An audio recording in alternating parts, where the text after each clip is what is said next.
Hello, hello. Hi. Welcome back, everybody, to the Aligned and Reclined podcast. I'm your host, Jay. And I'm Erica. We are excited to bring you another episode of the podcast today. Before we get off into today's topic, let's run over a couple things. I definitely want to give a shout out to Third Eye Studios for producing everything that you see in front of us here today. And also, if you all are looking to work with Third Eye Studio Productions or have any business inquiries, make sure that you hit us on our email at ITSEZTRAVELS@gmail.com. That also leads me to, if you're not already following, go follow us on our other socials on Instagram, TikTok, YouTube, and Facebook. All up here. All up. Same name everywhere. All up top.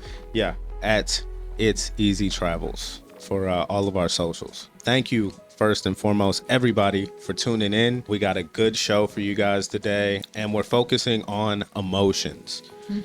Just to kind of get into that, I feel like this is a good topic solely because society, or at least Western society as we know it, hasn't taught us about emotions. Yeah. Like in any capacity. Like you didn't have an emotion class when you went to grade school, elementary school, high school, college. Nobody ever talked about it, but yet it's so important. So important. Nobody talked about it, and if you did show a little emotion, it was shut down because it's like, whoa, we don't do that here. Yeah. And I feel like emotions are widely misunderstood, just kind of ultimately feared because people fear the unknown. And when you talk about emotions, there's a lot to work through. So I feel like people just kind of reject the thought. I mean, we're here to take a deeper dive.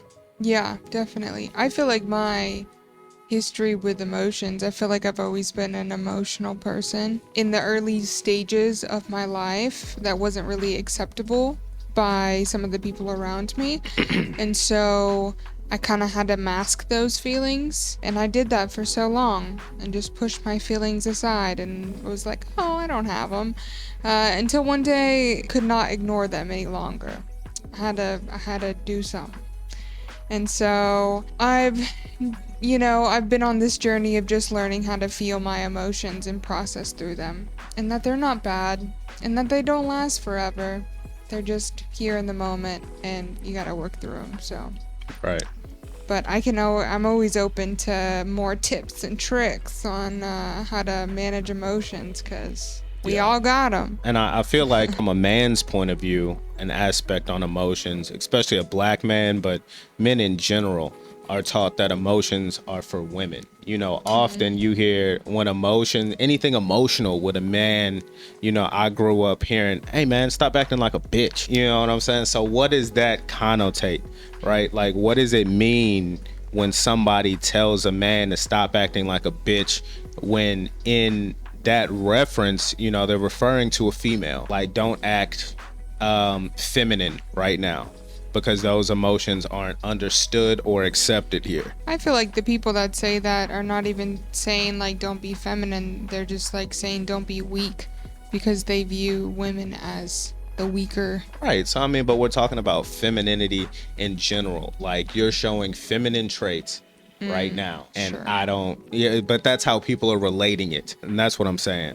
So it's about, men are being taught that expressing emotion and having emotions are seen as weak, unproductive, and a threat, of something, of an unknown, because it's not supported by society. So, people aren't emotionally intelligent in turn, as a product of that. People don't know how to handle their emotions. And there's just a lot emotionally that I feel that is misconstrued when it comes to how to think and feel about things, because emotions aren't just saved for relationships. They're everyday life. How you think and feel, how you show up in the world, how you show up for yourself, how you feel about yourself, how you treat others, right, and how you treat yourself. So I think we've got a lot to discuss. Today we'll be referencing and watching Mel Robbins' podcast, great podcaster, and we will be listening to their thoughts and feelings here and comments, and we'll be weighing in. For everybody watching on Kick, thank you for showing up to the podcast. Thanks, guys. We appreciate you guys. If you have any comments during the podcast, make sure you comment them down there and let's talk about it, because this isn't us talking at you. This is us talking with you. Yep. You know, the aim is to have a conversation to become generally aware. Yep. So, and we can't do that without you. So thank you guys for tuning in, and we appreciate you. So we're going to go ahead and get into it. Yeah. And thanks again, everybody, for joining. Emotions pile up like a debt. They pile up like a debt. And if we don't know how to express them in ways that are healthy, what happens? The debt comes due. Dr. Brackett is the founding director of the Yale Center for Emotional Intelligence. He's a professor at the Child Study Center in the Yale School of Medicine. Dr. Brackett and his colleagues at Yale developed an evidence-based framework that has been implemented in more than 5,000 schools and is used by over 10 million students. Our emotions are guiding us through the day, and oftentimes we're making a judgment based on the mood we're in that's not necessarily the best judgment. Do you ever hit send on a text you know is going to start something, but you do it anyway? Or what about when you talk yourself out of a great date or a great job or a fun night out with your friends because you just get up in your head and you get all negative? It's like an emotional tsunami, and you completely lose control of how you react and how you feel. Emotional intelligence is a set of skills that helps us to use our emotions wisely to achieve our goals in life. Where does negative self-talk come from? Our negative self-talk starts early, and it doesn't come from within. It comes from without. I wake up every single morning with a mindset that today is the first day of the rest of my life. I mean, I just think we have to have that mindset about life. What is the one takeaway that you would want somebody to walk away with after listening? I want people to leave knowing that. Okay, before we jump into this extraordinary episode about emotional intelligence and how understanding your emotions is going to change your life for the better, you're going to love this. But my team was showing me something. They brought up a lot of emotion. 58% of you who watch the Mel Robbins podcast here on YouTube are not subscribers. It would make me feel so supported, seen, and grateful if you would subscribe. If that subscribe button is lit up, it means you're not a subscriber. Will you help me achieve my goal of getting that number to 50%? It's free. That way you're not going to miss a thing. And most importantly, it's one way that you can tell me and the team here at the Mel Robbins podcast that you love all the content that we're putting here on YouTube for free. And I want to throw that plug for us as well, you guys. Yeah. We appreciate everybody watching. If you guys can give us a follow, a like, and a sub. Subs are beyond, above and beyond. And we appreciate those, definitely. But hit that follow button, you guys. Get a podcast a like, and check out our other platforms as well. And make sure you guys subscribe to keep up with everything that we got going on. But yeah, it would mean everything, and it helps our work. Thank you. And go follow Mel as well. Yeah, she's great. Absolutely. You also love the experts that are flying in from around the world. Today, we got Dr. Brackett coming in from Yale for you. Thank you, thank you, thank you for hitting subscribe. All right, get ready. This episode is going to be one of your all-time favorites. I can just feel it. So let's jump into it. Dr. Mark Brackett, welcome to the Mel Robbins podcast. I can't believe I'm here. I have had you at the top of the list for a long time because your work has made a big difference for me, particularly as a parent and for myself. And I would love to have you explain, if I take everything to heart that you're about to teach me today, what is going to change about my experience of life? I think most importantly is that you're going to learn how to use your emotions wisely to have freedom, to have good relationships, to have well-being, to achieve your goals, and honestly, to achieve all the dreams you have and want in life. If I use my emotions wisely, Correct. I can achieve my goals, dreams, and be happier? 100%. What do you mean by that? Because most of us feel like emotions are something we have to endure or overcome or we're subject to or dictated by. Yeah, that's the problem. The problem is that we didn't get an emotion education. Emotions pile up like a debt. They pile up like a debt. They do. Those strong, unpleasant ones. And if we don't know how to express them in ways that are healthy, what happens? the debt comes due. It's denial, it's suppression, it's repression, it's perfectionism, it's control, it's shame. And we need ways to process our emotions. We need skills to do that. And we need skills to be able to communicate them. And we need skills to be able to manage them effectively. That's the goal of this work, is that emotional intelligence is a real set of skills that can help you navigate all emotions and then apply that knowledge to achieve your goals in life. How does somebody who's really thinking about, I want what Dr. Brackett's talking about, I don't want my emotions to run me over, how do you begin this? It starts with permission to feel. It always starts going back to the basics. Okay. So let me explain some of this research. Okay. So a little bit of my background. I grew up in northern New Jersey, 2 parents that loved me. My father was that toughen up kind of guy. My mother was very anxious, and neither one of them knew how to deal with their own emotions, nevertheless mine. That statement that he says, starting off, the path to emotional intelligence is allowing yourself to feel. Mm-hmm. From a man's point of view, I feel like that's a huge start. Mm-hmm. Like that's a huge start, because society has told you that feeling is worthless, feeling is for women, and feeling is, it's not crucial to become who you are. And that's furthest thing from the truth. So I think that that's super important to point out that, yeah, the first step is allowing yourself to feel. And that's a really big step. Yeah. I feel that. Because society will tell you not to. Yeah. Unfortunately, I had 2 older brothers. Fortunately, I love them, but they also had their own problems.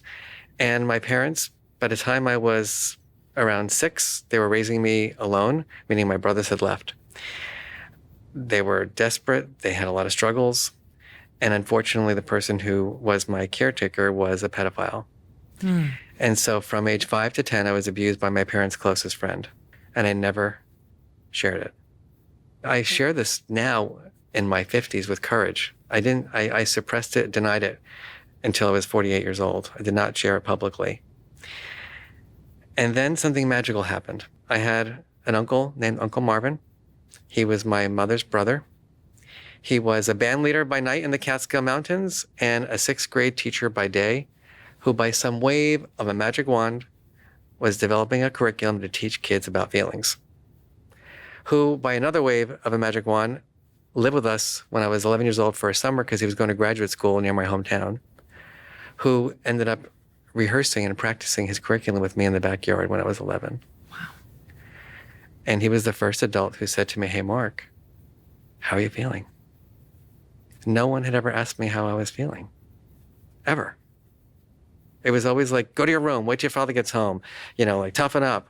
No one actually sat with me and literally had presence. Now, fast forward, so I was 11, I'm 56, that's 45 years ago. I mean, my whole career is based on that moment in my life, to be frank. So I dedicate my work to this remarkable human who gave me permission to feel. And I became very curious as a scientist. What percentage of people have an Uncle Marvin or an Aunt Maria?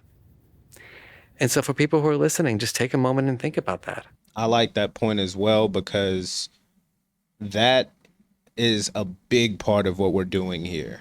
Like I said, we want you all to comment. If you're watching live, comment down in the comments and engage in the conversation. If you're watching the edited version on YouTube, get in the comments and talk to us and let us know, because, the awareness of things that you can be capable of just off the influence of another person. Had he not had that uncle, his life would have been completely different just off him basing the experiences and the knowledge that he gave and was exposed to just off of knowing this person. Yeah. And he was right, because I have an Aunt Mary. Yeah. And she was like that for me. Like, she just, allowed me to feel and actually, be like, oh, yeah, it's okay, and not run away or tell me I shouldn't feel a certain way. Right. I don't know what this method is. I'm interested to hear that. But yeah, she was that for me, and that really helped a lot. As a kid, the other people around me were like, shut it down. Yeah. So. And I mean, to be honest, I feel like you're that for me because I've never been surrounded, just in my past through family, through, past career jobs, whatever. I've never been encouraged to feel in a positive or a healthy way or been introduced to even that, I'm appreciative. It's a safe space here. Yeah. So, and it is for everybody watching, this is a safe space. We touch on real human emotion here. Like there's no hiding behind the curtain in this podcast. It is real things that I feel like we all feel, whether we choose to ignore them or not, whether we choose to abide by acknowledging them or not, it's irrelevant. It exists. Yeah. So, we're here for you. So make sure you let us know down there in the comments how you guys are feeling, and we'll continue on. Was there an adult while you were growing up that created the conditions for you to be your true, full feeling self? And again, my research shows that only 1/3 of us say yes and 2/3 of us say no. The next step is, all right, what are the characteristics of these Uncle Marvins and Aunt Marias? So the research shows I call them the big 5 characteristics. The first one is just general warmth. The second is non-judgmental. The third is an incredible listener. The fourth is compassionate. And the fifth is steady presence or reliability. Notice what's not there.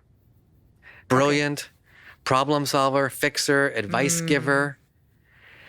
Because what I find in my research is something remarkable, that most people say they're afraid to be the emotion ally for somebody else because they don't feel confident and capable.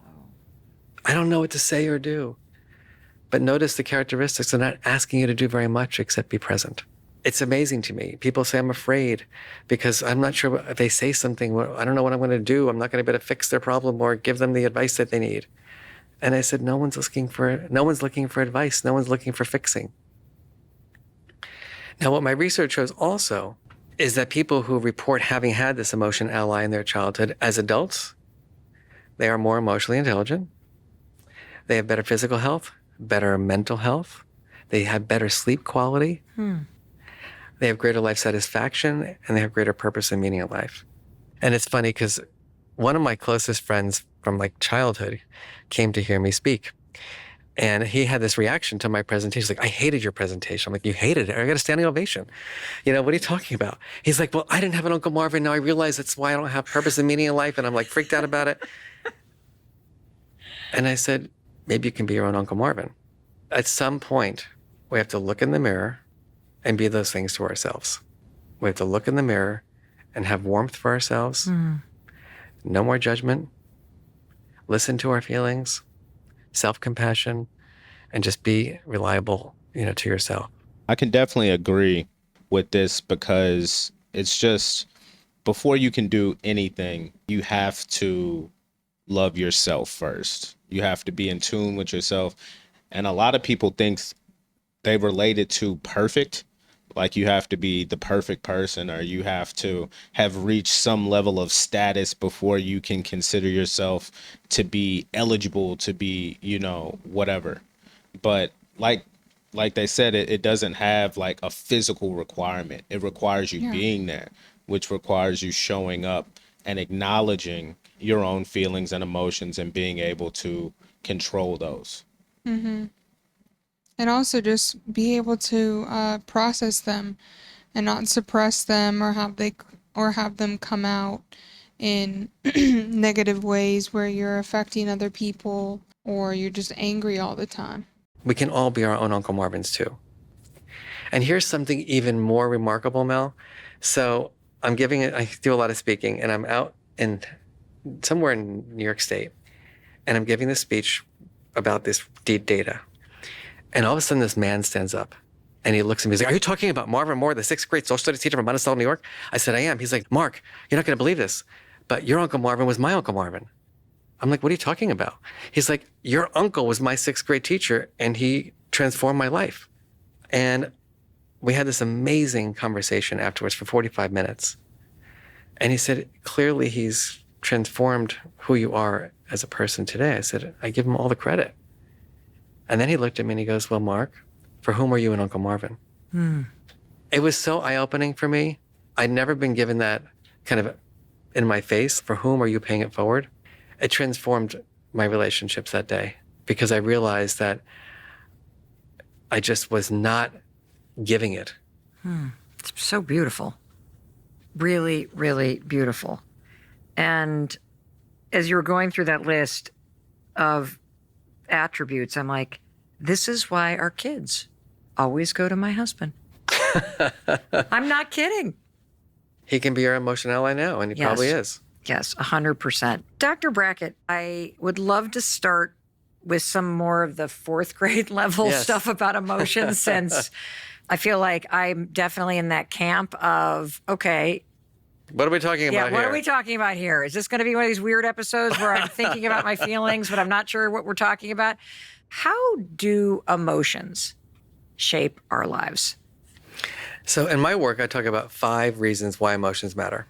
The first is that emotions drive our attention, memory, and learning. Now, you're looking at me now as a tenured professor of psychology. I grew up in northern New Jersey. I was terribly abused as a kid. I had terrible bullying as a kid. I was a failing student. I didn't realize it until I was in graduate school that I was in fight-flight mode all day long. How could I learn when I'm getting punched in the face on the bus or made fun of in school? My brain was in survival mode, not learning mode. Emotions drive our attention, period. The second, emotions drive our judgments. Mel, have you ever made a bad decision? Oh my God, is my name Mel? I mean, we all make decisions. What we don't like to own is that how we feel oftentimes drives the choices we make. I'll give you an example. So in my research, we do studies where we ask people to think about a good day versus a bad day. So going to my work with teachers, I want you to think about the best day you ever had in the classroom. I want you to think about the worst day you ever had in the classroom. You can apply this to any setting. Immediately thereafter, I gave the teachers the exact same essay to grade.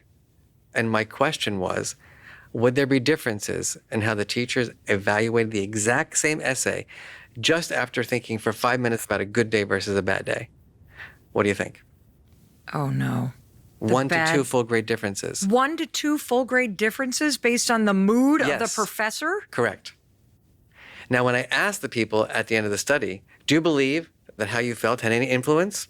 Of course not. Like I do, all I do all day long is grade papers and make decisions. Well, I said, well, here's the data. 1 to 2 full grade differences. Wow. So what this tells us is that our emotions are guiding us through the day. And oftentimes, what's happening is we're making a judgment based on the mood we're in that's not necessarily the best judgment. Now, I think that's a good point to realize how big emotions necessarily are in human life and existence. Like how often they show up. Right. Yeah. And how it's not just crying. Mm-hmm.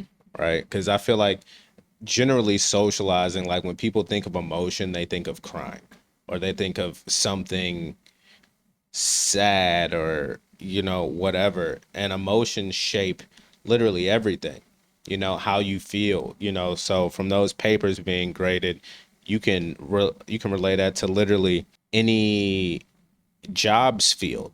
Yeah. Any career field, like a teacher, the impression that they even had on those kids that day, or a police officer. I mean, I remember being in school and you could tell if the teacher was in a good mood or a bad mood by what she let you guys do for the day, Right. And so, yeah, it definitely made a difference. Yeah. And that's really a big shaping point for life and interactions with each other, but whole different podcast. But thinking about AI machines, right? They take out all the emotion. So it just works off of command and nothing else. It serves a purpose and nothing else. There's no split decision of empathy. There's no split decision of, thinking this person may have a family or a child or any type of care within.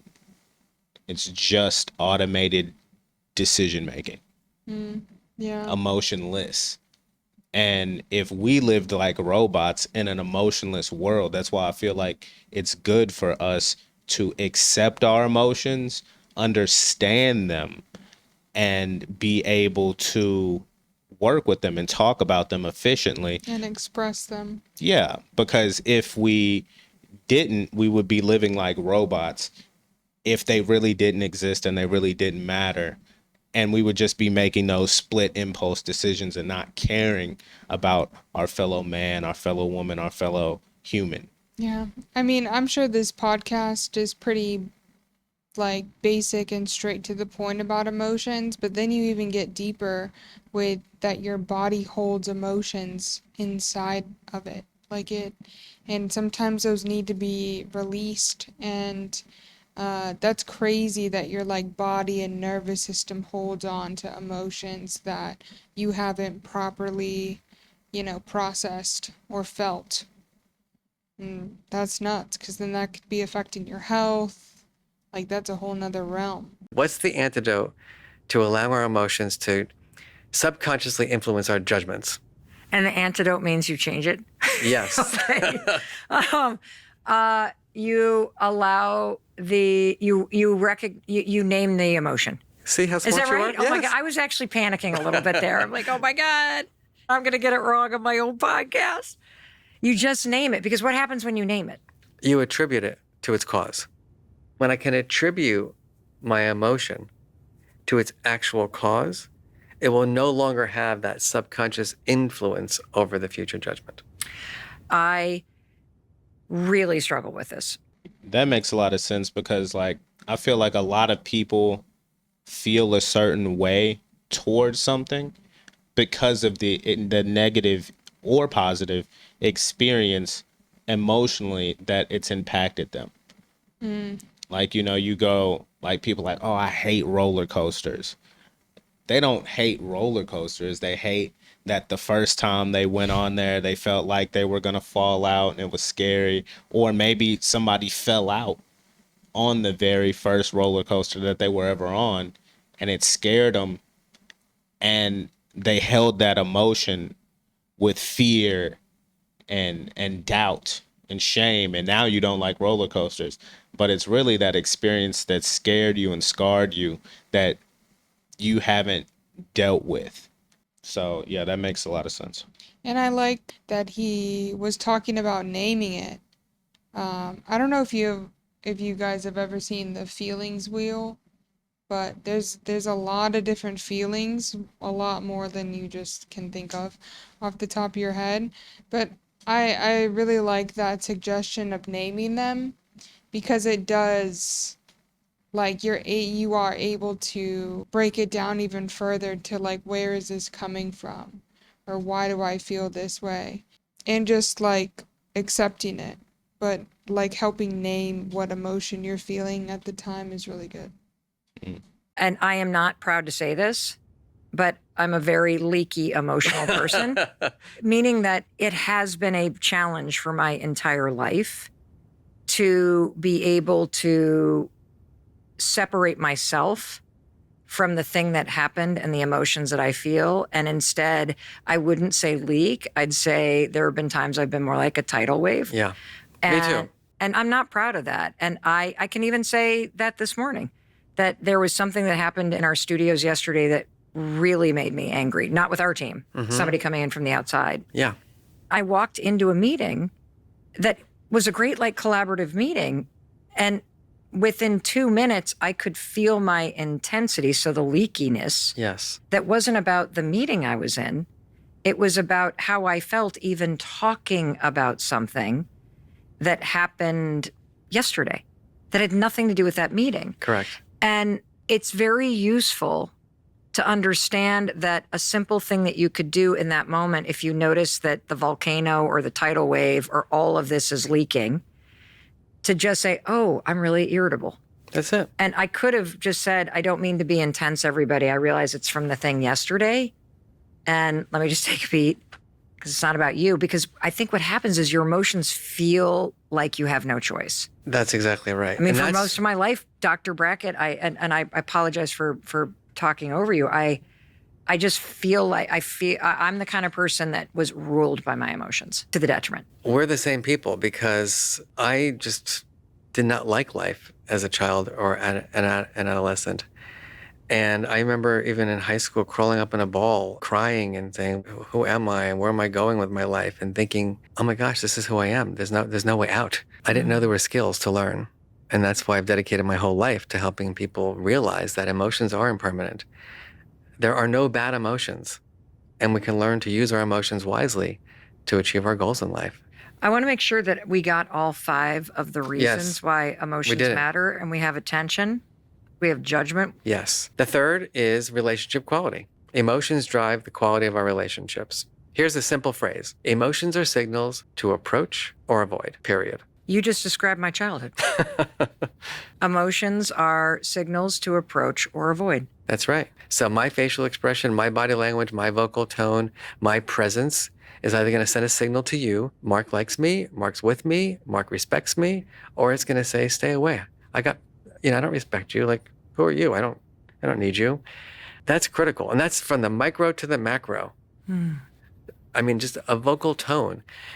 I always joke that I can literally influence how a room feels by lifting my right nostril. I mean, literally. I looked like I was going to get a bad grade, Professor Brackett, when you did that. Yeah. Well, people who are listening can just imagine this. And if you're watching, you can see it. So if I look at you right now and I do this. Uh-oh. Oh. Yeah, you had a little bit of disgust and judgment. Whoa. Isn't that amazing? Like, I just literally lifted my right nostril a little bit, and all of a sudden you're like, eesh, like I'm not comfortable anymore. Yes. Like that. That's how fast emotions impact our relationships. So that was an example of me showing an emotion that makes people not want to approach me. Yep. But then the same thing applies to myself. I wake up in the morning and I think, what's happening today? Oh my God. And that dread or that fear or that loneliness is going to drive how I communicate. So it's both internal and it's both external. So we've got attention, judgment, and relationships. What are the other 2 ways that emotions really run your life? The fourth is mental and physical health. So think about this. Little emotions become big emotions if they're not dealt with. Sad becomes hopeless. Hopeless becomes despair. Despair becomes depressed. Peeved becomes irritated. Becomes angry, becomes livid and enraged. And if we don't recognize the little emotions and find strategies for dealing with them, all of a sudden they tear away at our mental and physical health. That makes a lot of sense. And what's the 5th way? The 5th one is that emotions influence our performance, our everyday performance. And I think about this all the time because I grew up with 2 blue-collar parents. Neither one of my parents had a college education. And then all of a sudden I ended this job at Yale. And so every one of my students had higher SAT scores than I had, greater grade point averages. They played instruments I never heard of. They traveled to countries I didn't know were on the map. And I'm their teacher. And I had imposter syndrome for years, thinking they're going to find out that I didn't go to an Ivy League school myself. I didn't even get in to an Ivy League school. I didn't even know what one was, to be frank.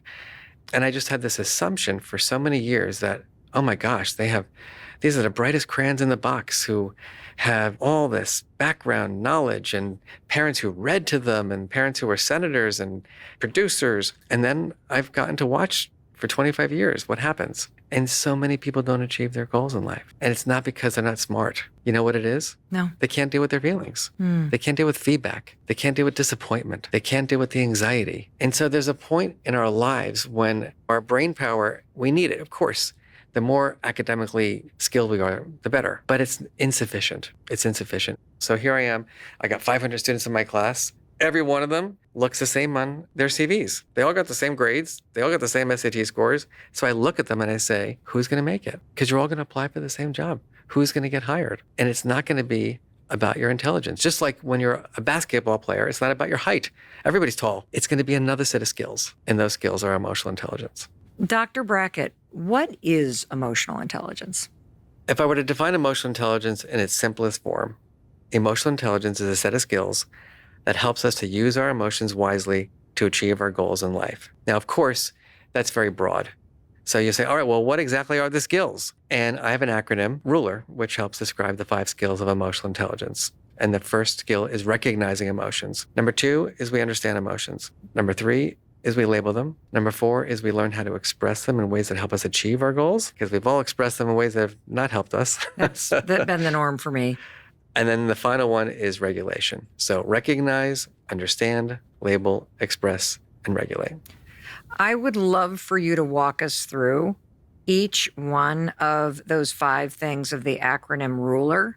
And the first letter is recognize. Yes. What does that mean? So you've created these wonderful blocks for me to show everybody. Yes. It's It's a big R. If you're listening, I don't want you to miss anything. He's putting a yoga block in front of him, and it's got a big R, and it says recognize. Recognizing emotions. Think about it. What are we doing here? We're paying attention, like me right now. I'm laser focused on you. And I'm paying attention to your facial expression, your body language, your vocal tone, and your behavior. That's the social awareness piece of it. Okay. Then there's the introspective piece of recognition. Yes. Mark, what's going on in your body? What's going on in your mind right now? It's that basic piece. Yeah. Well, let me ask you this question. Everyone listening, on a scale from 1 to 10, how skilled are you at recognizing emotions? 1 being terrible, 10 meaning you're great. I think I'm 1 being not good and 10 being the best. How well do you think that we can name our emotions? Name them? Yeah, I think he says name or identify. Or sorry, recognize. That's the first R, recognize. Recognize them in general or recognize them as they happen? Like to be able to effectively convey what I'm feeling, or to recognize understand that you feel a certain way towards something, or that something bothers you, or that you're sad or going through something. Like you're able to recognize, like, oh, I'm feeling a little sad right now, or oh, I feel fearful right now, or something like you're able to recognize that you're experiencing an emotion. How well do you think? Yeah. Out of 1 to 10, Yeah. say I'm pretty emotionally aware. Say about a 9. There's always room to grow though. I would say that I'm probably like a 7. Like I recognize my emotions. I feel like for me it may be harder for me to like name them. Like I feel the energy in my body, but it's always kind of difficult for me to like put a name to them. Like, oh, this is coming from, like, this is sadness, or this is fear, or this is anger, or whatever the fuck, anxiousness. I think that's the more difficult part for me, but I feel them for sure. So I don't have a problem with that. So you feel them, but you don't know what you're feeling. I feel them more than I can, like I said, put a name to them. Because it feels just like a overwhelming energy at the time. Like it's not like even it has a name. Like even today, I just felt like an overwhelming like energy today. And I wasn't really even sure where it was coming from or why, but I needed to process it and release it. I really don't know where that comes from, but I think I'm probably a 4 at understanding what exactly the emotion is. Okay. So my research shows that the correlation between our belief and our skill is next to 0. Meaning what that you can actually do versus what you think you can do. Is not related at all. Okay. Because, like, how much feedback have we gotten in our development? Like, when you were coming down the stairs at home, did your father say, oh my gosh, honey, I'm noticing your facial expression today? We didn't do that kind of conversation. Nobody taught us how to read happy, sad, fear, surprise, all that stuff. Right, because nobody taught our parents either. Exactly. Oh, we were taught. You were taught how to read an expression. And you learned quickly. Yeah, but it came through a point of intimidation, fear, because, back in the days, which is crazy, but, we got our ass beat. I got my ass beat. I can't speak for nobody else.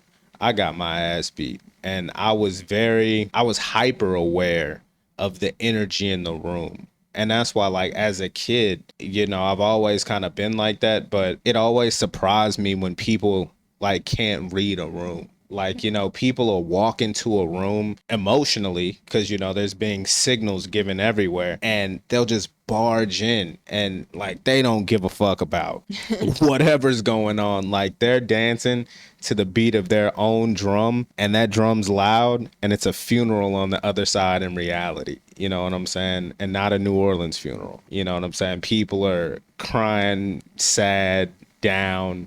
And this one person just comes in guns blazing, ready to tear the club up. and just can't read a room. But I feel like I've always been hyper emotionally aware because it was a survival tactic on growing up and keeping the peace. Yeah. Like I don't want to stir the pot. I mean, if I walk in and the vibes are off, then I know to go do my own thing, stay out of the way. What I think they're about to get into here is healthier ways to do that, which just like looking back on it now, and nobody's perfect, so I'm not blaming anybody. People can only do what they know. And like she just said, like, because their parents didn't do it with them, like nobody's perfect, but there's cycles that have to be broken if you choose to and choose to put in the work to break them. If not, they won't break. If they carry that cycle on down through there, that's just kind of what happens. But yeah, a conversation would have definitely went a lot further than just repeatedly getting my ass whooped. And even just on a side of parenting, like I can understand some discipline, right? But you're not going to whoop somebody's ass into who you want them to be. Yeah. And that goes as far as to trying to understand someone emotionally or see where they're coming from, or understanding, where you need to be met emotionally, understanding their own emotions, because we all have them. People aren't regulating them per se. So everybody's just out here. It's the wild, wild west of emotions, and everybody's doing their best. Yeah. But, hopefully through conversations like this, we can get a real grasp on what it means to truly be emotionally intelligent. Yeah, we're going to continue on. If you guys were watching live, ignore her. These are amazing peach tea drinks we found at our local CJ and More here in Thailand. Fucking fire. Yeah, they are good. Wow. And it's been in the freezer for I don't even know how long, so it's all icy. Yeah, they got that perfect amount of ice in them. But anyways, y'all, let's get back to it. So we tend to get pleasant, unpleasant right. Like approach, avoid kind of feelings. But the specific emotions, we tend to be very poor at guessing. We tend to attribute emotion to people as opposed to actually recognize their feelings. So let me give you an example. Okay. Like right now, you went, if I had some kind of terrible thing that happened this morning, or I heard weird things about Mel, I would come into the meeting and she'd go, and I'd be, oh, she's judging me. She's not curious. That's a judgment signal. I have no clue what the hell's going on in your head or your mind, but I am projecting my own issues or the other issues that people said onto your facial expression all of the time. I mean, have you ever been misread?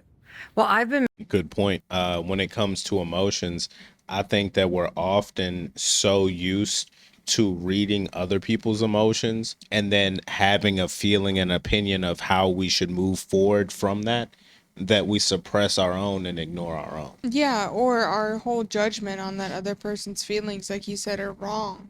Right. Because it's just something that you made up in your head because nobody told you that. Right. And but, when you're used to as a kid, like you said, and I experienced the same thing of like when you see a certain facial expression or body language or a certain kind of action, like, oh, okay, like, they're upset with me or whatever the fuck.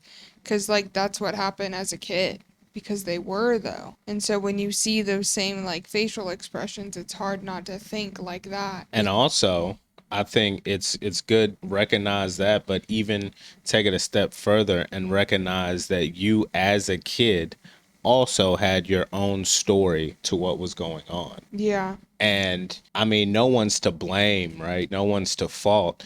But, your parent was experiencing whatever they were experiencing or whoever the interaction was with at that time.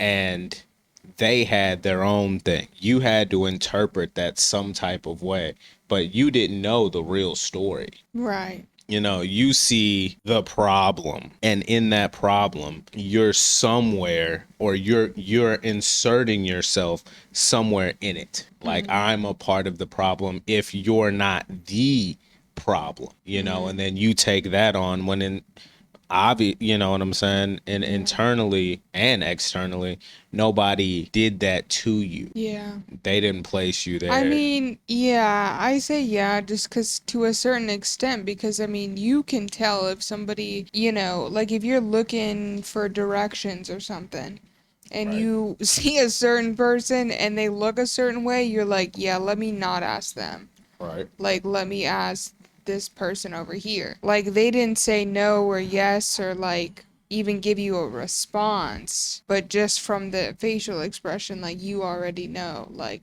or your alarms in your body are like, yeah, this person is not safe to approach. I could say you can make that assumption off past experience or, past conditioning. I feel like society does a lot of conditioning about like who is approachable, to stereotype people out, to place fear in them, to divide.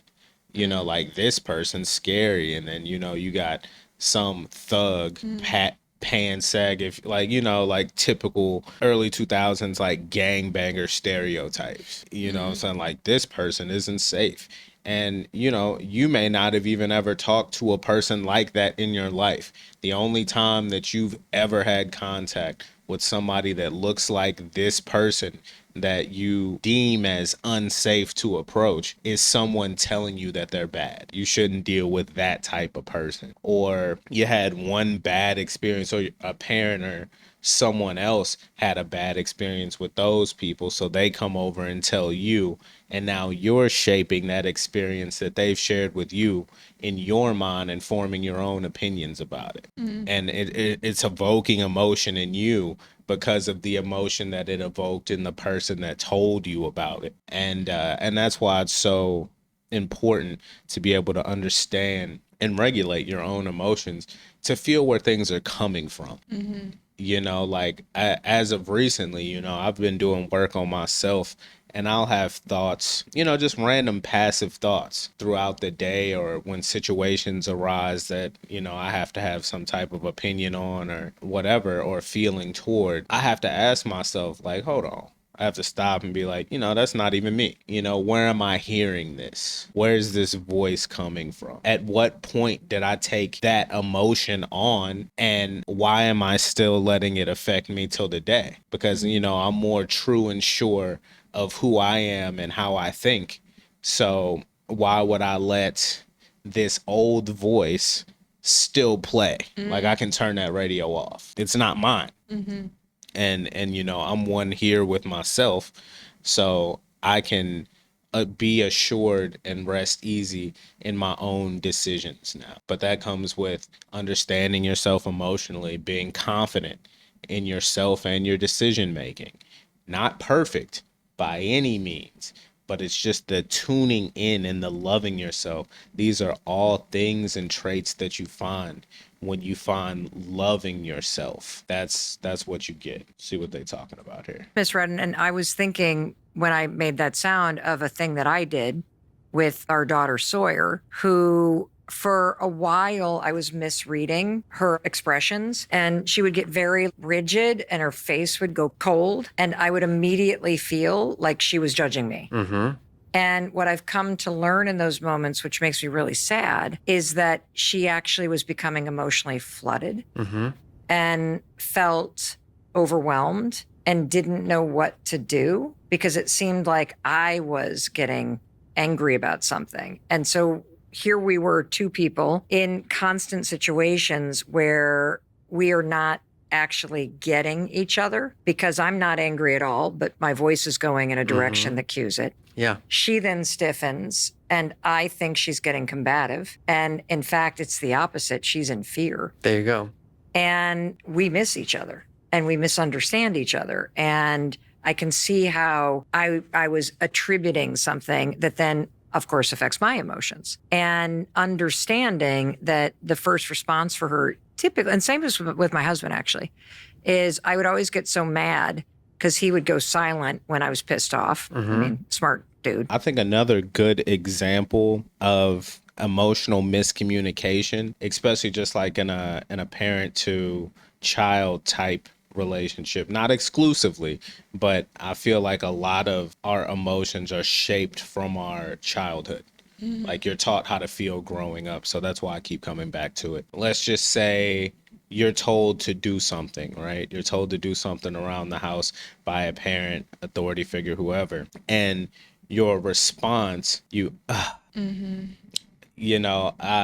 me in that instance, I could think of first and foremost, like I can hear the next thing that's going to be said, which is, oh, I'll give you something to breathe hard about. You want to breathe hard? You got a problem? Do we have a problem? And hearing that is a complete miscommunication because, like she said, the stillness in her daughter's face, she was emotionally flooded.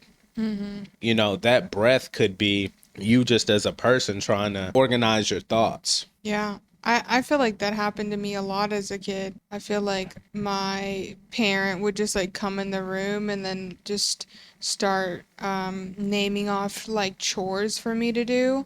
And like I'm in my room alone doing something, I'm focused doing something, and then you're just barging in and you're like, hey, your chores for the day. You need to, do the dishes, do the laundry, pick up the dog poop, blah. And then I would it's like an anxiety release because I'm like, dude, I just had to rip myself out of one universe and now put myself right here, and you're just directing orders at me that these things need to be done, and I know that I need to remember them because if they're not done, you're gonna beat my ass. So like I have to get these done correctly. It's always for me, it was just like my body needed to like release the anxiousness, because like when you start rambling off and just going at me, like my body just starts to like tense up, and I need to like release it before I can even think about doing shit. Right. And then, yeah, I didn't get the I'll give you something to huff about. I was like, for me, it was always like, you have so much attitude. Look at how much attitude you have. You're so sassy. Like So you're you just were talked to like puffing. you're talked to like a runway model. Yeah. But like if I was a runway model back then, shit, I would be the best out of all these comments of me being too sassy and too much attitude. Shit, I'd be a star. And then I would be, of course, walking behind him going, what now you going to talk? Mm-hmm. And what I thought was he was trying to control the situation and pull a power move and dominate. And the truth is he was shutting down because in those moments he felt like there's absolutely nothing I can do. Nothing I can do here. You're like so clearly showing why we need skills. Yes. Because otherwise we're just projecting all the time. Mm-hmm. And so using that antidote word again, the antidote is what? To name it. There you go. Because that's what changed everything in the dynamic with my daughter. You have to say how you're feeling, but you also have to have the courage to ask her how she's feeling. How would you advise us to ask somebody else? Because I do feel like, especially with couples, my husband and I are celebrating our 30th wedding anniversary, and the question I've asked him the most in our marriage, what are you thinking? Which, there you go. Ironically, doesn't typically lead to an answer that tells me how he's feeling or what he's thinking. What is the best way to ask somebody, as dumb as a question that is? It's not that dumb because we just don't do it because I think that we are intimacy phobic. So it's easier to say, what are you thinking? There's less connection involved in it. And so when you are in this weird place with your husband or your daughter, you just say, I'm in a weird place right now. I'm not even sure how I'm feeling. I'm kind of this odd mixture of frustration and overwhelm right now. And I just want you to know that. And I'm really curious about how you're feeling about this situation. That's it.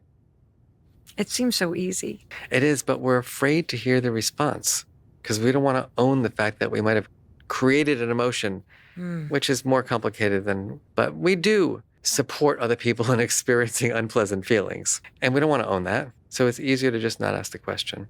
Wow. So the next letter is you. And you say, you wrote in your mega bestseller, Dealing with Feeling, that this is the hidden driver for emotional intelligence.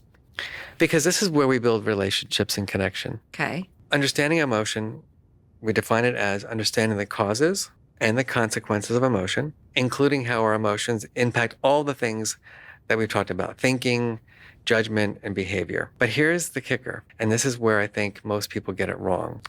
We have to have a common understanding of emotion. So anger, for example. If I were to ask you, what is the general cause of anger, what would you say? I would think either sadness.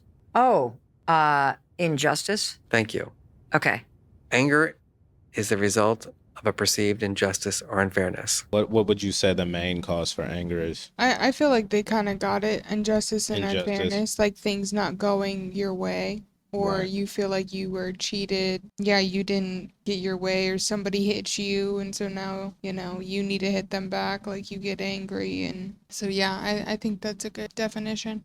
Yeah, same. You're a woman, I'm a man. We have different upbringings, we have different religions, we have different belief systems. So the things that I see in society that may trigger me to make me feel angry may not trigger you. Vice versa. I don't need to prove to you why you should or should not feel angry. You don't need to prove to me why I should or should not feel angry. The goal of emotional understanding is to have connection and empathy. I want to know, tell me, why do you feel this way about this so that I can be supportive of you? That's the key to understanding. It's also getting to the root of something deeper, like the empathy isn't to understand or necessarily relate, but just to get to the deeper root past the object or situation in front of you that has you feeling an emotion. That deeper underlining, like we talked about earlier. Yeah, like how the emotion of what you feel or why you feel some way about something. Mm-hmm. How you got there, not necessarily what it is right in front of you. Yeah. Yeah, and that's where that empathy opens up that second stage layer of like, okay, this is how you feel about it. Well, why do you feel this way about it? Right. And then now we're getting deeper, and it's not even about the guy that cut you off anymore. Right. Yeah. Wow, and that means more intimacy. Sorry. Which is why we don't ask. I mean, it's why we go to AI to get help with our feelings, because we're so afraid of having the connection with a human that we just think it's easier to ask a chatbot. Now, what I found interesting about Also, who does that? Please don't be using AI chatbots. Stop feeding. To help with your emotions. Please contact an actual therapist if you need that, or seek some help in some other ways in the community. There's great podcasts like Mel, who's teaching us. There's so many different avenues to get help with emotional regulation and help with that. But don't fucking pull up AI chat and be like, I'm feeling like this. Right. Or dissect this problem for me. Don't do that. I mean, there's podcasts like Mel's, and there's also podcasts like the one that you're watching now. Yes. Reach out to us. We're accessible. Yeah, if you guys have comments. Slide into our DMs. Yeah. Follow us on socials, DM us, or send us an email. We always respond. So, yeah, let's keep going, y'all. understand part of this is that it was both understanding the cause of it and then understanding what it's impacting in your life. How do you Correct. understand the cause of it? The cause is going back to the theme. So Got it. injustice. Oh, gotcha. Okay, so, I got it. So if you're angry and you don't know why, ask yourself, what has happened that makes me feel like something's unfair? Correct. Or if you are disappointed, it would be what? What was my expectation? Exactly. Disappointment is about unmet expectations. Now, here's the deal. You're with your kid, you're with your partner, you're out and about, and someone says, I can't take it anymore. I just said that to you. I can't take it anymore. Oh my God. Okay, I just had like a little bit of a am I- flashback from something. Go ahead. Sorry. That's okay. How am I feeling? You are feeling frustrated. How do you know? You grit your teeth. You raised your hands. You had a face that was very angry. Freeze. What are you doing right now? You are making the what error? I am attributing Thank you. something. I actually don't know how you feel. Of course not. No, I was just commenting that was interesting because she said that she perceived him as being frustrated and I perceived him as feeling overwhelmed. But he's also saying, like, you don't know any of that. Right. Absolutely. Because I was thinking, like, I don't know. Like, he's like, I can't take it anymore. Like, he could have been joking, or, like, there could have been any type of feeling attached to that. Like, it doesn't necessarily have to be negative. But yeah, the truth is, we don't know. Yeah.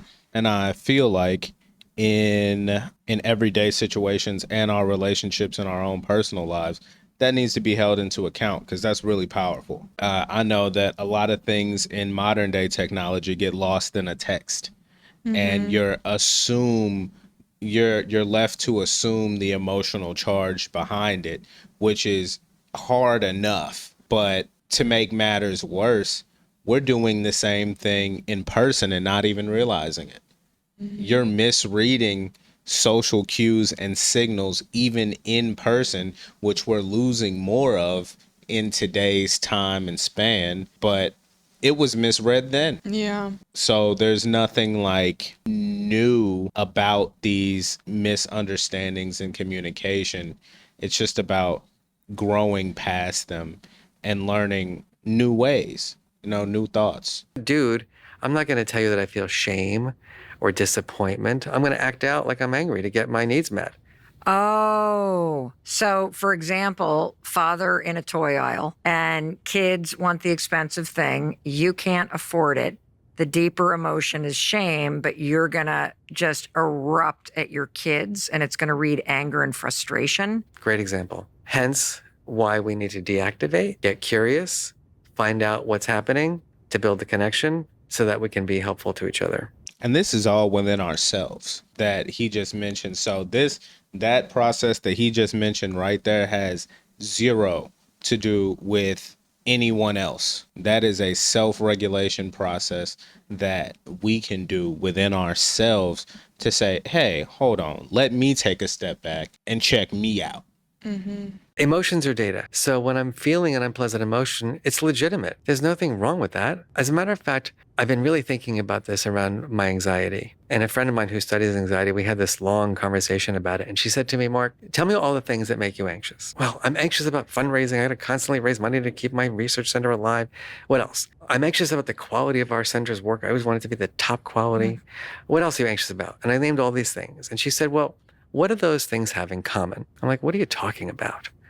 She said, no, listen to me. What do those things have in common? And I had an epiphany. I said, they're all the things that I care about in my life. She said, exactly.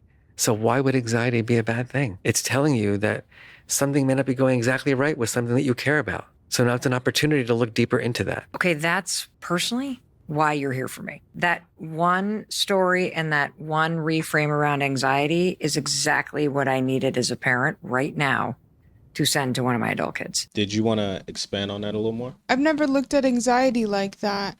Like he was talking about like the good of anxiety. Right. And referring that to like, oh, that's just like things that he cares about. Right. Yeah, I never looked at it that way. I feel like the thing that stood out to me was a saying that the only thing that you have to fear is fear itself. And what that truly means, right? Like, there is no fear until you give fear power and label it as fear and equate it with an emotion of how you respond to something. So there's no fear except fear itself. And I feel like that is the deeper call to almost any emotion that you could possibly feel. You know, if you give something the power to evoke emotion within inside of you, then that's what it is. That was like a gift. The third letter of ruler is label. Correct. What does that mean? And we have got a block for that. So labeling emotions. So before in understanding, we talked about understanding the causes and the consequences. The differences between, let's say, anger and anxiety. Anger is about injustice. Anxiety is about uncertainty. But now with labeling, we're going to get super precise with our words. Okay. I'm going to ask everyone who's listening to take a little quiz. Okay. We have anxiety, stress, pressure, fear, overwhelmed. This is a big quiz. Anxiety, stress, pressure, fear, overwhelmed. What's Feeling? the difference between anxiety, stress, pressure, fear, and overwhelmed? Anxiety is about the future. I gave you that one already. Okay, I know. Okay, but still, that means I'm learning. Stress is about your body state. Keep going. Okay. Overwhelm. I'm like now starting to panic, and I forgot the other. Yeah, I was gonna play along with whatever game he was doing. There's so many different categories. Pressure, Yeah, I'm like, I can't even remember what you said, man. overwhelmed. And that's crazy. Yeah, he was asking what do they all have in common? You can't really control anything, and they're all about the future. Right. Yeah, I feel like, yeah, you can't control it. And that's the biggest part. Too. Overwhelm is I don't know what to do. Pressure is I can't handle this, and fear is something bad's going to happen. You're pretty good. B plus. Okay. So anxiety, Yeah. perceived uncertainty. Yep. Stressed, too many demands, not enough resources. Pressure, something at stake is dependent upon my behavior. Fear, impending danger. Overwhelmed, saturated with emotion. Now, why does that matter? Why am I trying to get you to be, as we call it, so granular about your feelings? Well, I can see why this matters, and it's very helpful because it applies to something I'm dealing with at work, where it feels like all 5 of those things are present: anxiety, stress, overwhelm, pressure, fear. Yep. And I think in some way, all of those things are present in this situation. They could but be. just taking stress, which is too much to do and not enough resources, that is a very different operational problem than having you feel overwhelmed, which is emotionally flooded and I can't do anything. Exactly. Yes. And so that precision is a guide to healthy regulation. That precision is a guide to healthy regulation. Anxiety is about uncertainty around the future. You can take all the deep breaths. You can take all the walks. Guess what? You're going to come back and you're going to ruminate about all the uncertainty. Stress is having too many demands and not enough resources. You can go to the gym and pump it out. Maybe it'll be some immediate relief. Yeah. But at the end of the day, you got too much on your plate and you can't handle it. So if you're stressed, either you're going to have to say, Mark, your job never ends. You're going to have to accept this, or you're going to have to distribute more and get more people to support you. Otherwise, the stress is not going to go away, period. Here's a quick one for you. So I did a study with my own students on how they feel. And it's sad. 70% of them say they're tired and stressed and bored. And by the way, this parallels with a big study I did with high schoolers across the nation. 77% of the time, tired, bored, and stressed. But then I got really interested in, well, do they really know how they're feeling? So I had them journal about all the reasons that you're tired and bored and stressed and overwhelmed and all this stuff. What do you think the real emotion was? Despair. What do you think the emotion was? I don't know. Maybe pressure or, I don't know. I think it's fear of disapproval. I was going to say that or like expectations, maybe fear of expectations not being met. The real emotion was envy. What? Envy. Because everything they wrote about being stressed was social comparisons. They study for less hours and get better grades. They've got better hips. They've got better lips. This one's parents have more connections. And so they go to the university counseling center and they get treated for stress and anxiety and doing breathing exercises and yoga. And I keep on thinking to myself, I don't know what yoga pose is going to decrease envy, but no offense to the yoga people out there. I love yoga. But the point is that if we don't really know what we're feeling, then we don't know what to do with our feelings. And if we're kind of unself-aware, then we're just like, give me breathing exercise. Like, I don't know what the breathing exercise is going to do when you're sitting around thinking like, oh my God, everybody's better than I am. Everybody's better than I am. Like you need cognitive strategies for that. You got to change the dialogue in your head and stop comparing yourself. That's the only thing that's going to decrease the envy. So, Dr. Brackett, what is the thing that you need to do if it is envy and comparison that's making you feel sad, stressed, bored, and tired? How about gratitude? Now, if I'm sad, stressed, bored, and tired, I'm like, how about you go fuck yourself? Like, I'm literally, just like, because you know how people, how do I access gratitude if I'm in that spiral? You take a deep breath and you say to yourself, Look at me. Look at where I'm at. What's going right for me? What are the 3 things today that happened that are actually positive? And I always tell students, like, all respect, like, you got great freaking professors. Like, come on, let's have some gratitude here. You can hate yourself, but Yeah, exactly. let's be honest about who I am. Exactly. It's not like the food is bad here. It's not like the dorms are so bad. Can we just take a moment and pause and just think about what's going right? Again, that negativity bias just pours over us. Just take a minute and think about something you're grateful for. It just changes the chemistry in your brain. I try to do that often. Yeah, I think that's just a good practice in general. Yeah, I definitely try to do that often. Because sometimes, life, you do get caught up in the what's not going right and what you could do better. And, being hard on yourself in order to be successful, especially in the shoes of, people that are ambitious in life for themselves and that set a bar very high to be successful in their own eyes and not in the eyes of other people. I tend to be, we're definitely both in that category, but I tend to be very hard on myself. And, sometimes you got to take a step back and be like, okay, life is not so bad. Yeah.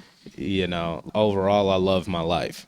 So, minor setbacks for major comebacks on just acceptance of current situation, acceptance of current understanding, allowing that to influence me in a positive way and help. I think that's a really good step action to take. But yeah, let's keep going, y'all. We need to reflect on what's going right and not always on what's going wrong.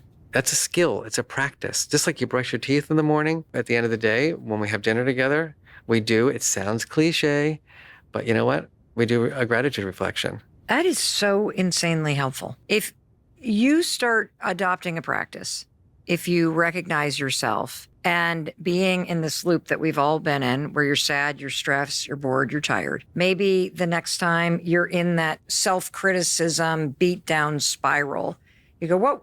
Hold on. Let me remember what Dr. Brackett said. Let me look around and find 3 things that are going well. Or it might just be simpler than that. Mark, this feeling is impermanent. You're 56. There have been rainy days. There have been sunny days. Today's a rainy day for legitimate reasons. It's not going to rain forever. But we have to recognize the key element is that all emotions are impermanent. They're impermanent. They are impermanent. The law of physics says that emotions are ephemeral. They are impermanent. I just say that and it makes me feel at ease because I lean into rainy days more than sunny days. That's a whole, that's a therapy session we won't get into right now. But the point is that I have to use that language. I have to talk to myself and say, Mark, today's the rainy day. You've had some beautiful sunny days over the last couple of years. Remember, they're there too. And how relieving that is. We've gone from recognizing to understanding to labeling, and I want to get to expressing. Can I do that one now? Please. So expressing emotions, this is bringing us to that last big R of regulating, is that there's a lot of discernment in expressing emotions. There's a lot of discernment in me feeling safe psychologically with you, Mel, right here, right now, to be my true self. Like you create the context. I'm in your home right now. And so you're creating a context for me either to be completely open or guarded. Every home is that way. Every classroom is that way. Every workplace is that way. So when we want to express our emotions, we can't just do it. It's a skill that is embedded in a context. I feel like the ability, inability, or want to express emotions is also based off of acceptance and being cautious of, being around a group of new people, or you're the new guy at work and everybody's in the break room. You're like, all right, do I come out and show these people who I am? Because can I trust them to, be emotionally intelligent with me? Yeah. And not just like we talked about earlier, the person with no emotional intelligence whatsoever that just barges in the room. Like, can I be that person? Can I be myself? And I feel like, especially in Western society and corporate America, there's a mirror. There's a mirror, and there's 2 different sides, or multiple different. It's multidimensional of how different people see you. because you make it as such due to, you know, your willingness to express your true self and true emotions to certain people in certain situations. I feel like one big drawback for me in life is that I've always been myself. And either people really love it or they really hate it. But like, I'm not like a person with like a super strong personality, or at least I don't feel. I just am who I am, and I don't care whether you like me or not. And because I like me, you know? So I feel like on the express tip of that, that has presented a lot of challenges for me in life on acceptance, but I've always chosen to express, and I can't even necessarily say chosen to express, because I kind of don't have a choice in the matter. Like me, I always shine through. Like I can't be fake. I can't show somebody a side of me that doesn't exist and then try to leave them with this impression of me. The only impression I can ever leave on someone is me, because I'm expressing myself all the time, and there's never a shortage of that. So, but yeah, I think that that is a huge viewpoint. The acceptance of expressing who you are, the risk of expressing who you are to somebody can feel internally anxious. And that's an interesting way to feel, you know, anxious and just expressing yourself and who you are. We also have to know how and when to express emotions. I've gotten this pushback too about like, you're just saying that permission to feel means permission to say whatever you're feeling, whenever you want to say it. I'm like, I never wrote that. Just to let you know, there are norms in our works, there in our workplaces, there are norms in our homes and society. And yes, you can be your true self, but is that the most helpful self? You know, if I said everything I was feeling to everybody I was with, I would be a very lonely person. So I'd be fired from my own company. Exactly. There you go. The question here is, are we in relationships with people with whom we can be our authentic selves? I can't tell you how many people I talk to, people who are listening right now. And if I said, can you tell your loved ones how you really feel? Can you be open and say, I'm feeling sad, I'm feeling lonely? Do you have the courage to talk about it with someone? Do you know that most people say no? My research shows that about 2/3 of us say no. And to that point, I feel like, why would you ever be in a relationship or put yourself in a position to be in a relationship with someone who you don't feel seen, heard, or safe expressing who you are to them? Yeah. Especially at this point in the game, like for me, because like, you know, as you get older, I feel, at least in my situation, and I've heard many others, as you get older, you lose friends, right? Because, you know, people aren't evenly yoked to, you know, or driven to what you've got going on in life. And, you know, people take different paths. Everybody's not meant to come on the ride. But that being said, how could I possibly engage with somebody and have a healthy and productive relationship with them if they don't or can't be there for me? Like, if I can't come to you for something, why am I coming to you at all? Not to say that the only facet of our relationship has to be transactional, but if I can't talk to you about anything, then what's the point of you just being here?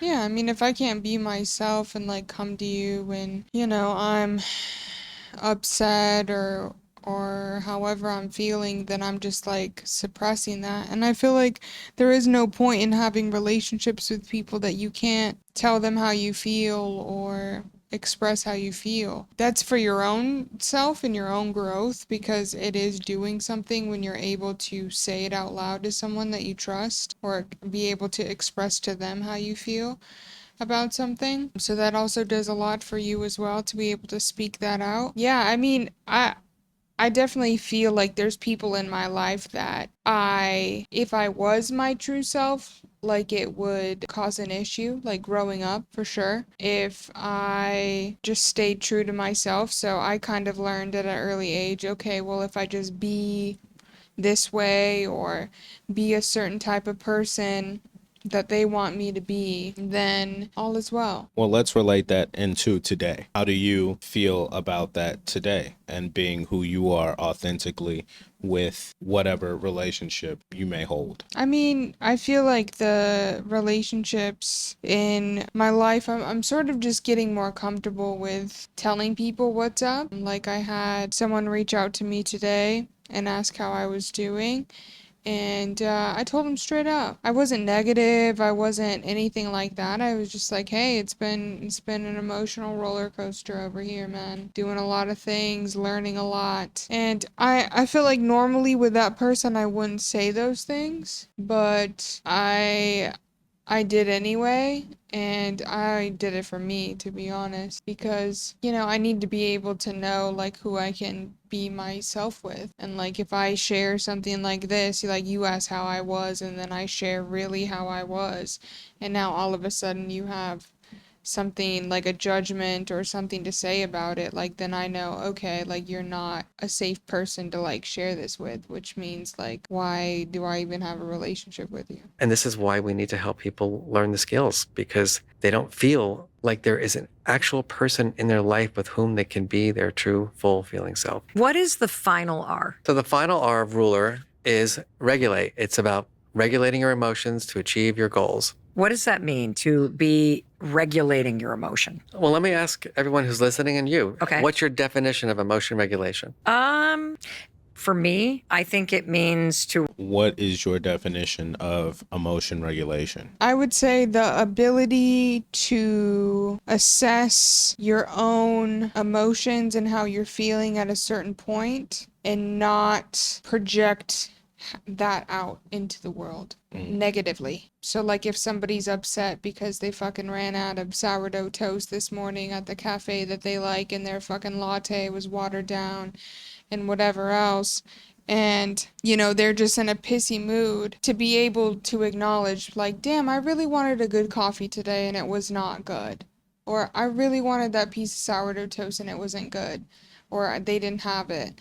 And being able to identify, like you were saying, and then regulate that. So then when you go to work right after that, because you were picking it up to go to work, when you go to work, you're not projecting that shitty morning or what you perceive as a shitty morning onto other people around you. To be able to regulate that within yourself, identify it, observe it, and also give yourself, like he said, to be your own Uncle Marty or something. To be your own, like, uncle, to, like, be able to express how you feel about things and frustration, and then be able to move along with your day. It's a long explanation, but what is yours? What's the question? What do you think is emotional regulation? The ability to dive within yourself and pinpoint why you're feeling, or to pinpoint emotions and to pinpoint the true root of those emotions, and not the blame of those emotions or the narrative of those emotions, but the true root,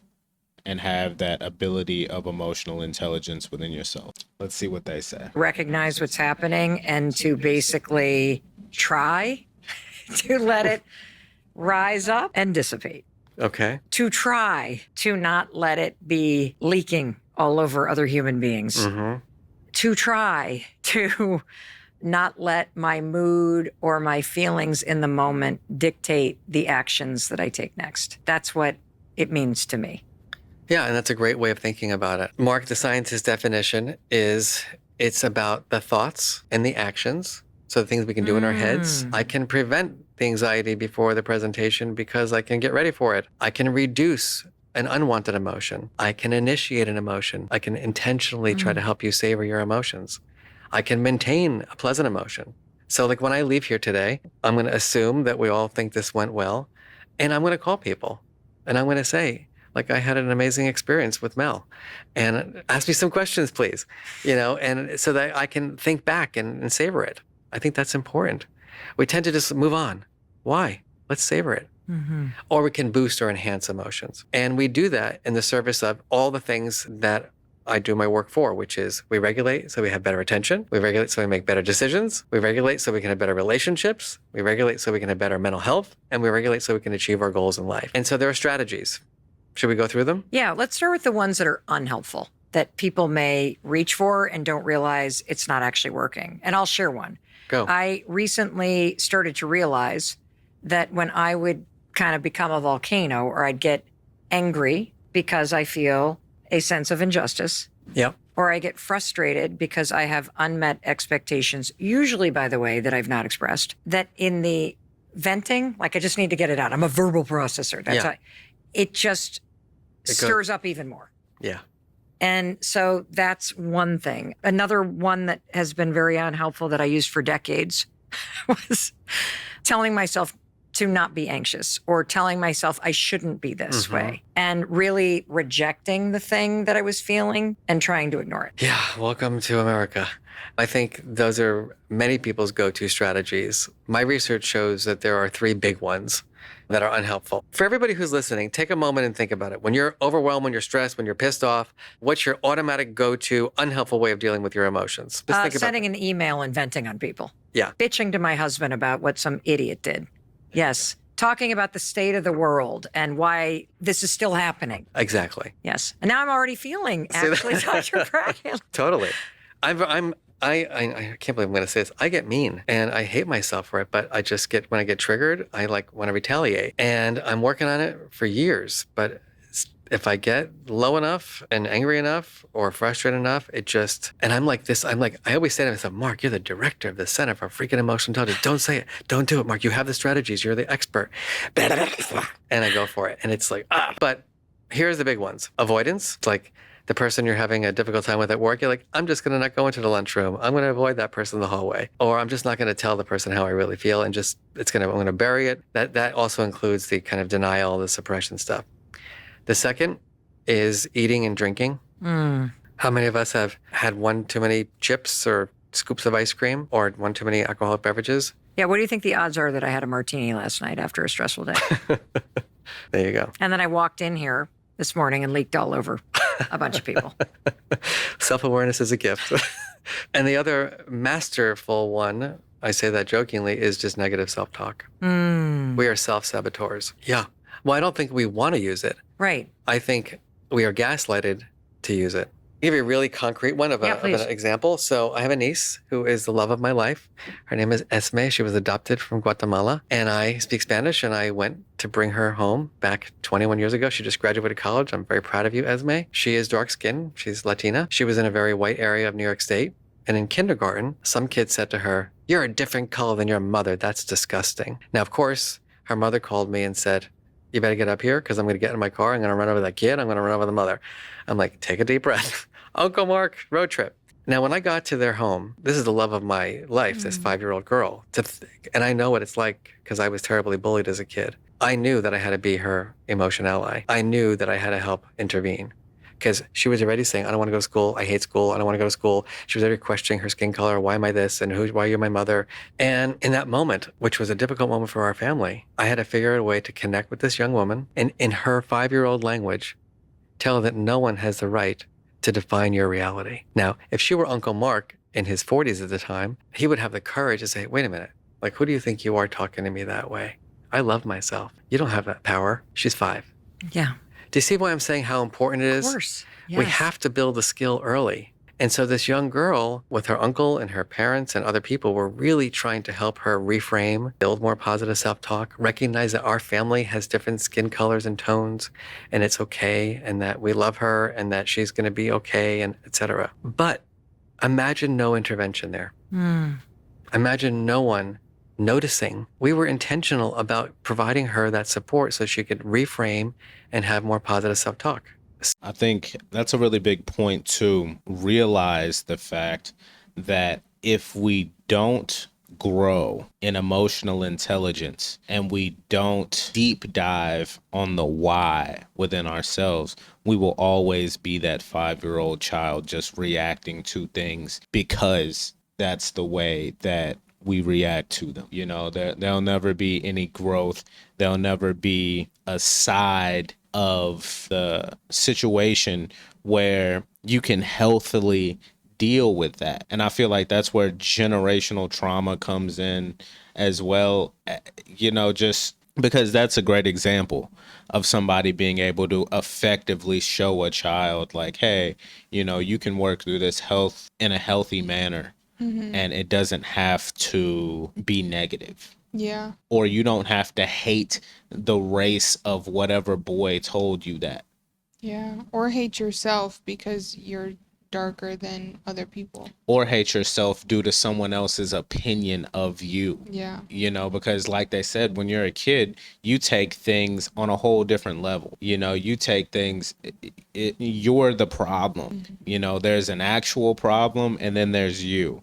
And you, I feel like as a child, you're so present that you always immerse yourself into everything that's put before you. And it's somehow integrated with you. But having these methods and these tools to be able to work through these problems and grow beyond that is extremely important, because we live in a world of 5-year-olds, emotional 5-year-olds. And for you to have these skills and to be able to do the next thing, or the next best thing, which is to analyze and evaluate and regulate yourself, then, you know what I'm saying, we can move somewhere as a society, as a people, as a community, inwardly as people, ourselves. But until then, and until you choose to accept emotional intelligence and how it relates to you, and to work on things and acknowledge things and change things within yourself, you'll always be 5. Yeah. And even that kid that told her that, about her skin tone, like about his emotional regulation, and like obviously to feel, so fired up about something, to like say it to something hurtful like that, or like singling them out. There's something disturbed within yourself. Right. And you may have not learned the proper tools on how to express that. So you express it negatively to that person, and then you cause harm. But it's harder when they're 5. But even 5-year-olds they're still upset, and they still have emotions, and they don't know how to regulate them, so they project them out onto other people. Right. And I mean, I feel like as a 5-year-old, you are nothing but a projection. Like, you're nothing but a mirror for what you're directly being influenced by on a daily basis. That's why they said, well, I was going to go run over the kid and go after the mother of the kid. And, parents so deeply tie their identities to how their children behave because of the way society views you. So like that kid said that the societal view of everybody from the outside looking in would be, oh, that household is racist, because they're obviously preaching and mirroring racial inequality or superiority in their household, because this 5-year-old kid just told me that this dark girl being with a light mother is disgusting. But that child can't think those thoughts on its own. Yeah. Because it wouldn't make any sense. Like, someone has to tell you that in order for... Right, but then that's why she was mad in wanting to go after the mom, because obviously that kid got it from somewhere. But he got it from an adult 5-year-old. Yeah. It just happened to be his mom. Yeah. So stopping that cycle of adult 5-year-olds within ourselves is the important thing. That's the thing that we need to regulate. Before we can change the world, we must change ourselves. And these are some of the tools to help do that. So our negative self-talk starts early, and it doesn't come from within. It comes from without. It's our parents saying, why are you wearing those pants? And why are you doing that? And all that negativity about your skin color, about your height, about your weight, about the way you walk, the way you talk, the way you do your homework, everything. And from what I gather, other than the work I do and some others do, there's nobody intervening and helping parents and children notice and say, wait a minute, we need to not be self-saboteurs. We need to be self-compassionate. I wake up every single morning with a mindset that today is the first day of the rest of my life. Today is a day that I can start the journey to be the best version of myself. I mean, I just think we have to have that mindset about life. Otherwise, we just get stuck, and we're endlessly stuck, and we're endlessly like trying to fix. There's nothing to fix. Only learning. Why is that mindset so important? What has it done for you? what it does for me is it allows me to set goals to be the better version of myself that day. And it's like, Mark, you said that to your partner, not cool. Like, let's think about that a little bit. Like, what need did you have that was unmet that made you project or displace that crap on him? And so for me, it's an opportunity to grow. It's an opportunity to flourish. And as a kid who had a lot of trauma, and I walk around the world and I see the data on how many people have experienced trauma and how many people stay stuck in that trauma, I just feel that's not the way life should be. Life is about moving forward. What are the research-backed strategies that are effective for regulating an emotion? Yeah. Number one is the permission to feel. Okay. You got to just, it's okay. I'm feeling it. No big deal. Number two, build the vocabulary. We got there. Number three, you have to learn how to deactivate. You do have to build the space. So if you get annoyed with someone here before you go home, sometimes you don't have access to those cognitive strategies right away. So maybe it's taking a walk around the block. Maybe it's taking a deep breath. Maybe it's a little meditation. It's whatever works for you. For me, it's breathing. I just take some breaths and okay. And then I can activate my best self. So it goes from attitude of permission to feel, to having the vocabulary, to knowing how to deactivate, to the cognitive strategies. One of my favorite go-to strategies is temporal distancing. It's a fancy way for saying, how am I going to feel about this in a month? So I'm triggered by everything, just so you know. I am like, especially I grew up with a father who was like cheap. Like, why are we buying that? That's ridiculous. So we go shopping and, my partner wants the organic almond milk. I'm like, that's ridiculous. We're not spending $7 on milk. Are you out of your mind? And then I realized, like, I'm not my partner's father. Oh yeah, that's right. Everybody can buy whatever milk they want to buy. It's not like, control freak, shut up, control freak. But sometimes I have to go down an aisle, take a deep breath and be like, Mark, is it worth your relationship? This freaking almond milk? Like, this is ridiculous. Are you really going to even remember that you bought the almond milk in a week from now?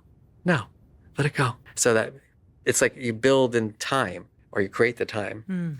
One of my ultimate favorites is a relational one. I don't know about you. Have you ever been in a meeting with someone that their energy is really uncomfortable? Yeah. Was like this a lot. He would get triggered when we were at family gatherings. And then all of a sudden he'd like go in the attack mode. And then you feel like, oh my God, what are they going to do? Oh my God. Yes. Like I have no control here. Yeah.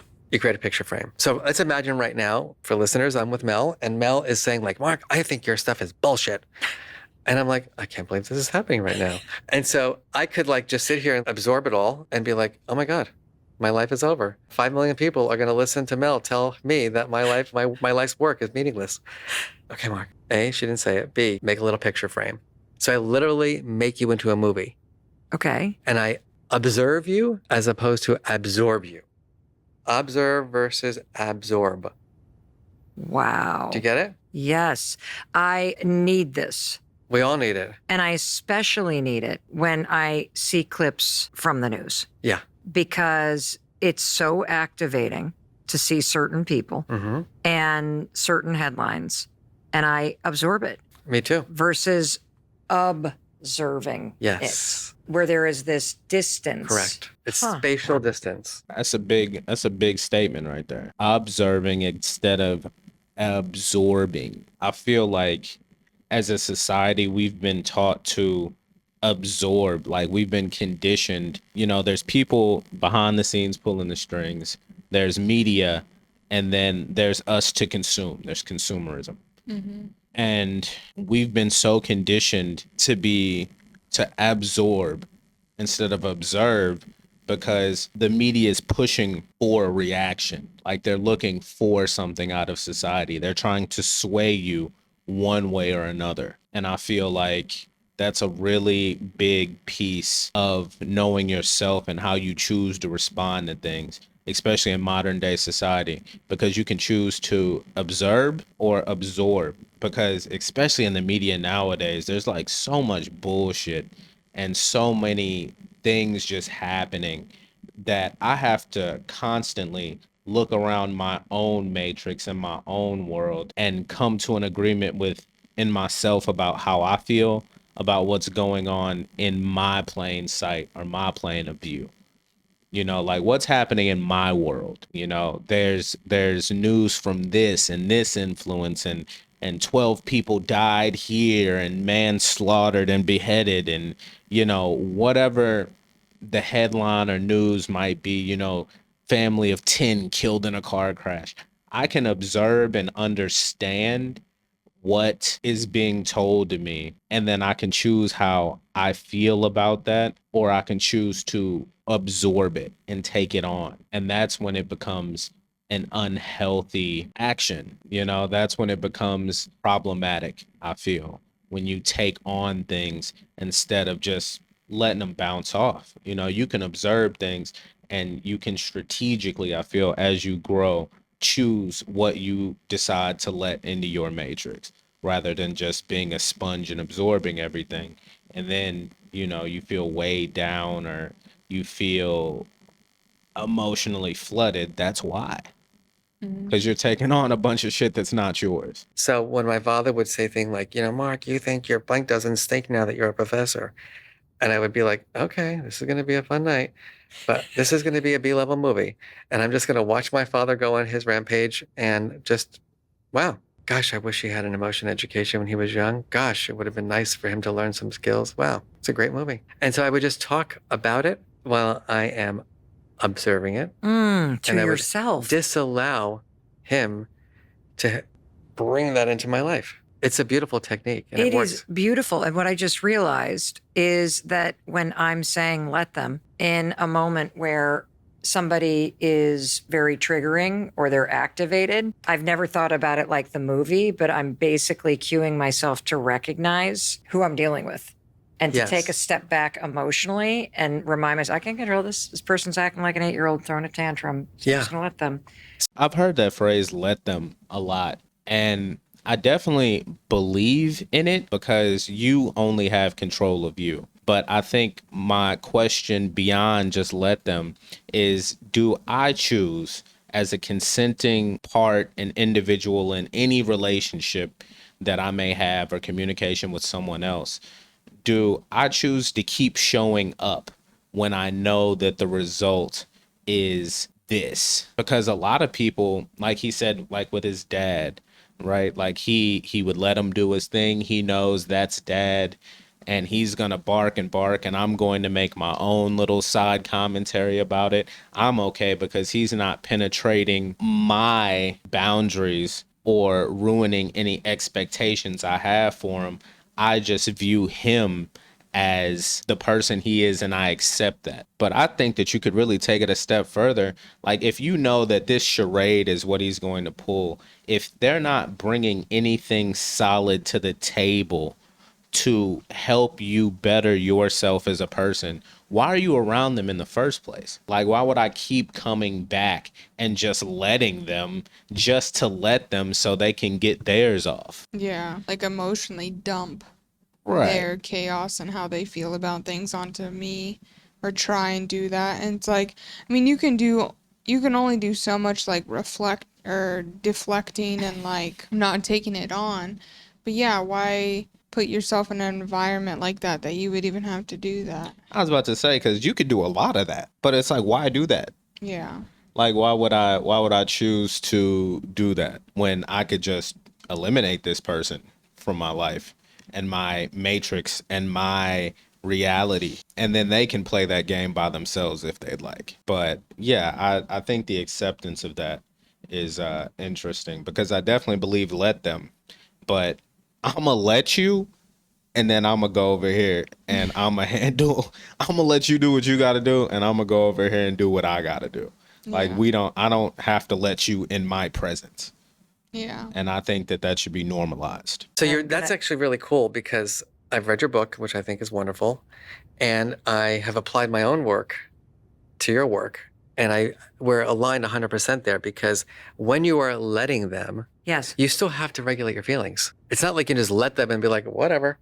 You have to manage your own experience with that person and allow the disengagement, or let the relationship go in a different direction, or whatever it is. But that takes some personal work.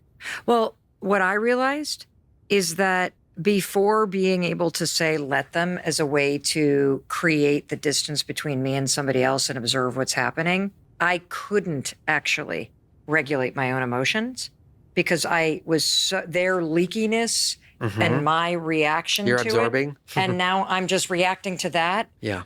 I couldn't actually regulate myself. And it's the distance that you're talking about of observing, whether it's in yourself or someone else, and these tools that you're talking to yourself where you start to talk to yourself, or you notice it in a picture frame. You go, okay, interesting. Acting like toddlers, Yes. 6 years old. It's very interesting that a 70-year-old person's doing this right now. Okay. And not my job to manage. I'm going to let them, and it helps me stay over here. I think about it like snow globes. Like when somebody gets super emotional, there's all this agitation that gets shaken up. And the tools you're teaching us can allow you to keep that stuff in their snow globe from hitting you and from recognizing that you can choose to try to calm it, but you don't have to. I remember, back a number of years ago, I was giving a speech and this other person who was mean gave a speech after me. I had given a speech and I was really being heartfelt about my bullying experience as a kid. For some reason, the second presenter thought they were like a smartass. And before they began their talk, which was right after mine, he got up, he's like, shows this video of a boy being bullied. And he goes, that was Mark before he got his black belt. Now, in that moment, I was crushed. And here I was like a 40-something-year-old man in the front of 300 people. I was off to the side. I literally transgressed to being 12. It was mind-blowing. I'm like, wow, I just went, whoa. And so I had a moment in my life where I had to make a choice. I wasn't going to run on stage and give him, I was going to think, I had this visual of me like, because I'm a 5th degree black belt, I was going to run on stage with a flying sidekick and knock him out. That was like my authentic self. My best self, on the other hand, said, Mark, let's wait. But afterwards, I really had to go up to this person and I had to make it clear that what they said was not only embarrassment for themselves, but for the community. And that it was like, you're done. Like, this will never happen again. You know how much work that took? Oh my gosh. The courage to just be like, I got to give this person feedback in terms of the way they treated me. And it was embarrassing and gross. Whether you do anything about it or not is not my control. But I have to have the courage and the skill to go up to you and say, never again. What I love about that is you are using all the tools you talked about, and then you're choosing a way to behave that makes you really proud of yourself. It's almost a way for you to be your own Uncle Marvin. Yes. It's so beautiful. Your work is so important, and I am grateful that you made the time to be here with us, to explain all this, and there's so much that I have absorbed, and I cannot wait to apply this. And so just personally, I wanted to say thank you. If you, after all of these incredible tools and insights that you've taught us today, if you could identify what is the one takeaway that you would want somebody to walk away with after listening? I want people to leave realizing they have the power to choose the response in their lives. I want people to leave knowing that emotional intelligence is not a fixed trait. You weren't born that way. It's a learned skill. We can learn to recognize our emotions better and other people's. We can learn to understand them. We can learn to label them, express them, and regulate them in ways that can help us to achieve all of our goals, to build the best possible relationships, to have the well-being that we want. And I do believe that these skills help us to ensure that our dreams come true. So that was good. It was. It was a very information-filled episode. Yeah. Gave some good techniques on emotional regulation and even kind of explained it a little bit. Right. And that's nice. But yeah, I think this is a great topic because there are so many of us that are just walking around still 5 years old, still 12 years old. Because like when he said he went up to the guy, he could have went up to the guy and was like, you really hurt me, or that was mean. And like, start attacking the guy. Right. And I'm sure he didn't attack the guy. He was just like, hey, I have a boundary about that. Like, you're not going to disrespect me in front of, some a crowd that I just talked in front of, Right. so I did like that approach because it's still coming from like an empowered state. I think the biggest takeaway here for me and about regulating emotions would definitely be that you are the master of your own destiny and you're the writer to your own story. So how you choose to show up for yourself and show up for others in the world will directly link to how your life is lived and how you see and perceive things. We want to thank everybody for joining us on this podcast for sure. Make sure that you come back next Thursday if you want to see us here on Kick again live at 18:30 ICT time. Check your local time zones and lock in. If you liked this episode, make sure that you go give us a like and a follow here on YouTube. Make sure you hit that subscribe button here on Kick. Make sure you hit that follow button and subscribe. It would mean the world to us. Help us further what we've got going on to be able to bring you guys better topics, better content. And we always stay committed and focused to growth. And we expect the same out of you all, because that's what this is all about. Just to kind of update you guys, follow our socials. They're listed here, but it's all It's Easy Travels. Follow us for more updates on our streaming schedule here on Kick. We're doing a lot of new cool stuff, and this will be a spot where you can get us 24 hours a day, 7 days a week in some way, shape, or form of fashion. If you haven't already seen, we have done some behind the scenes stuff here, and I'll actually play some of those reels after we're done here. But you can check out our travels across Southeast Asia, and we're getting a lot more behind the scenes content for you guys. If you guys like that kind of content, let us know. If you have any questions or any inquiries, make sure you hit us up, follow our socials, or send us an email. Once again, I would like to shout out Third Eye Productions for making this all possible and everything that you see in front of you here. And if you would like a sponsorship spot, please hit our email. It's easytravels at Gmail. Thank you for joining us. We'll end every episode like we end everything that we do, to let you all know the statement that it is peace, love, and community. And you guys have a great night or rest of your day. And we'll see you. Tune into the channel because we'll always be streaming. So we're trying to stream something, but follow the socials for the schedule so you know exactly what we got going on. We love y'all, and we will see y'all soon. Peace.